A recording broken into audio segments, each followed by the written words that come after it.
The Veil Woman's translator bead went silent for a full 4 seconds before she said, in a voice that was mostly air, "You are not real." I looked down at myself, still had both hands, still wearing the jacket with the burn mark on the left shoulder from the Kepler Run incident, still, as far as I could tell, real. "I get that a lot," I said, "usually from customs officials." Her name was Thessari, and she was an archivist, which, for the Veil, is about as prestigious as it gets. The Veil built their entire civilization on the comfort of knowing exactly what existed, where it existed, and how it was classified. They had cataloged 4,000 species across the mapped galaxy. They had records going back 600 years. They had, apparently, a file on me. Not me specifically, but close enough. I docked at way station Vela Mara 9 because my nav computer had decided, in its infinite wisdom, to route me through what turned out to be a debris field that used to be a moon. The station was Veil-operated, 60 years from any major port, and staffed by one archivist who had clearly not expected company. She'd been sitting at a curved console the color of old bone, surrounded by holographic files that hung in the air like jellyfish, when I walked through the airlock. One of those files was labeled, in clean Galactic standard text, Homo sapiens, extinct confirmed 340 YRS. I noticed it the same time she noticed me. I noticed it because it had my species name on it. She noticed me because I was standing in her station, alive, and matching the biological profile in that file to what had to be an unsettling degree. I walked over and read it. There was a photograph, an old one, grainy, the kind taken from a distance by something that didn't want to get closer. The human in it was shorter than me, but the basic architecture was the same. 2 eyes, 1 nose, the general arrangement of features that says, unmistakably, Earth origin. "Huh," I said. I tapped the extinct label with one finger. It flickered. "Does that mean I'm not paying docking fees?" Thessari made a sound that her translator rendered as a long, sustained note, the way a tuning fork sounds when you've hit it too hard. I offered her my hand. She stared at it. This is, I've learned, a common reaction. The handshake is a human thing, and most species either don't have the right appendages for it or find it baffling that we'd voluntarily touch strangers. I did it anyway, because sometimes the best way to prove you exist is to make someone decide whether or not to interact with you. She didn't take it, but she didn't look away either. "I need," she said very carefully, "to verify this." She had 7 different ways to verify biological existence, and I failed 3 of them because, apparently, humans smell wrong. Not wrong, just wrong for what her equipment expected. Her bioscanners had been calibrated against the Veil database, which had last updated its human profile 340 years ago, which meant it was working off data from a species that had since had several generations of colonial adaptation, 2 wars, 1 significant dietary shift, and whatever the Kepler Run did to my specific biochemistry. The olfactory marker is off by a factor of. "I ate a Tharvan protein pack 6 hours ago," I said. "Those things smell like a gym bag had a baby with a chemistry set. Give it partial credit." She gave it partial credit. I passed the other 4. Skeletal structure, brainwave pattern, cellular mitosis rate, something called a heritage echo, that I didn't fully understand but apparently humans emit like a low-frequency hum. She kept writing things down in a way that suggested she was less verifying my existence and more documenting a natural disaster. Then the station's defense system woke up. It made a sound like a pressure door sealing, a deep, resonant chunk, and then every light in the archive room went from white to red. "That's new," I said.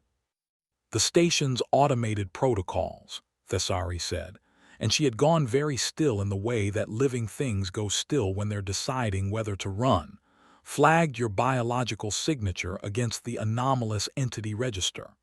When a species is marked extinct and then detected, it assumes I'm a threat. It assumes you are an error, she said. The system is designed to correct errors. 3 turrets dropped from the ceiling. They were small, matte gray, and pointed at me with the kind of quiet certainty that expensive hardware has. I looked at them. I looked at Thessari. "Where's your maintenance corridor?" I asked. She pointed. I moved. The next 40 minutes were not my finest hour, aesthetically speaking. I spent most of them in a conduit that was designed for Veil technicians, who are, on average, about 2/3 my height and do not have the same feelings about personal space that I do. I had my multi-tool, the station schematic that Thessari read to me over the comm, because she'd apparently decided that helping me was preferable to watching me get deleted, and a vocabulary of profanity that I was expanding in real time.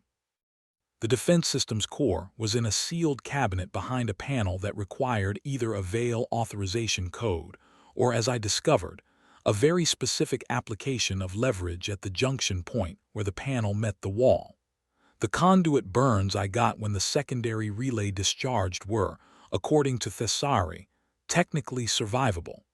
I found that less comforting than she probably intended. I handed her the deactivated core through the maintenance hatch. It was the size of a grapefruit and still warm. She looked at it. She looked at me. I was covered in scoring marks. My jacket now had 2 burn patches instead of 1, and I was pretty sure I'd left some skin on the conduit wall, but I was standing and the turrets were not shooting. "You might want to update that file," I said. She turned the core over in her hands.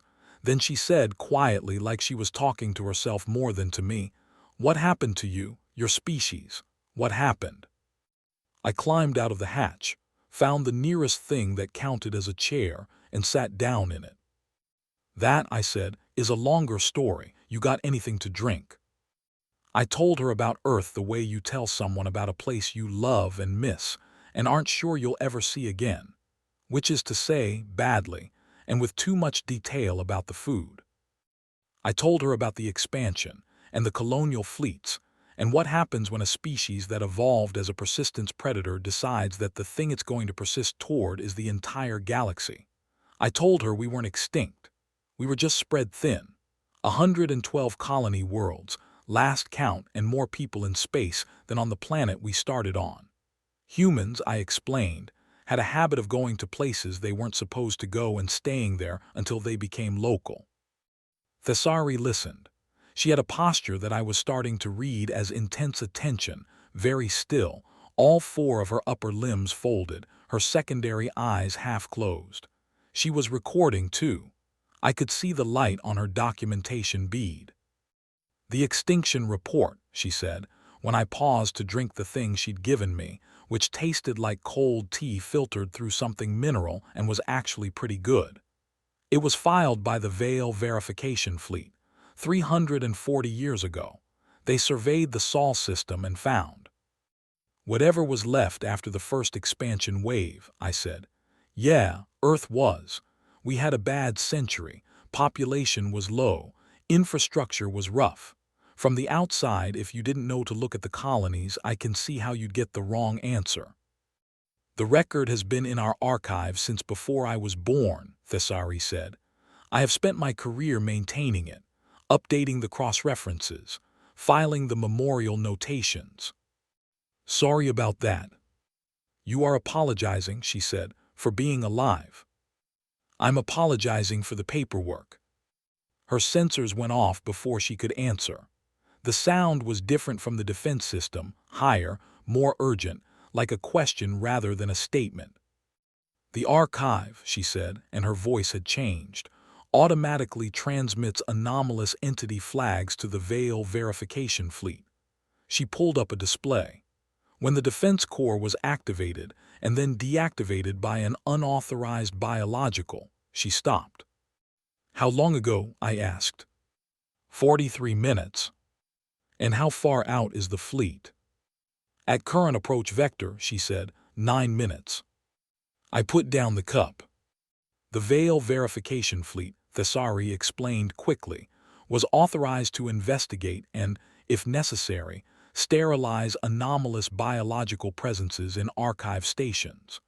Sterilize was a technical term.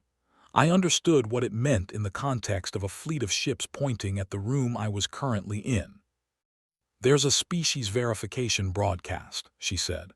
"Veil diplomatic protocol. If a biological entity can transmit on the frequency, it requires a living organic resonance to generate. It can't be faked. The fleet is required to stand down and initiate contact instead." "Show me."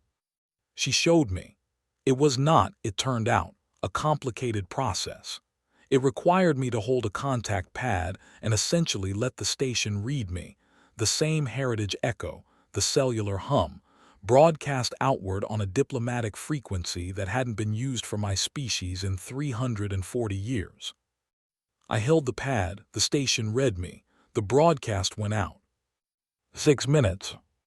The fleet's response channel opened. There was a long silence, the kind of silence that has weight to it, the kind that means someone on the other end is very carefully deciding what to say. Then a voice came through, old, careful, carrying the particular texture of someone who has lived long enough to have made decisions they still think about. "This is Fleet Commander Saravath Yal of the Veil Verification Fleet." A pause. "I filed the extinction report. I was the junior surveyor on the team." Another pause, longer. "I have thought about that report many times." I looked at Thessari, she looked at me. "Commander Yal," I said, "my name is Kowalski. I'm a freelance pilot out of Tertius Colony, and I got here because my nav computer has a grudge against me." I let that sit for a second.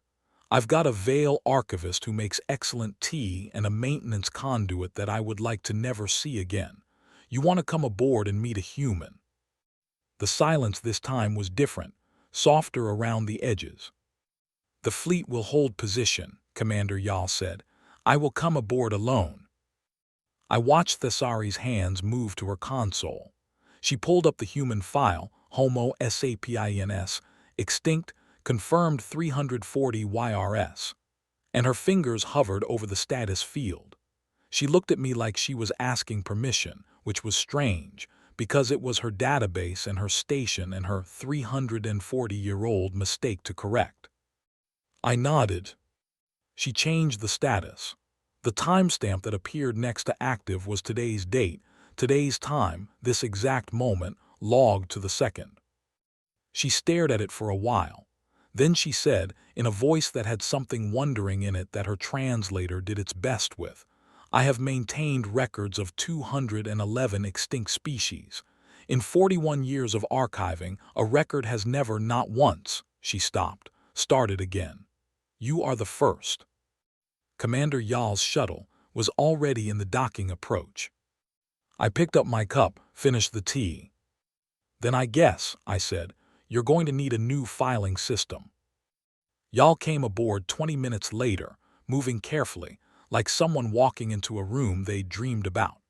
She was old by Veil standards, they're long-lived, and she showed it in the way that means something, the kind of age that's made of accumulated specific moments rather than just time passing. She stood in the archive room and looked at me for a long time without saying anything. Then she held out her hand. Palm up, fingers spread, not a Veil gesture. She'd clearly looked it up on the way over. I shook it. She asked me later if I'd been scared. I told her the truth. I'd been more worried about the docking fees.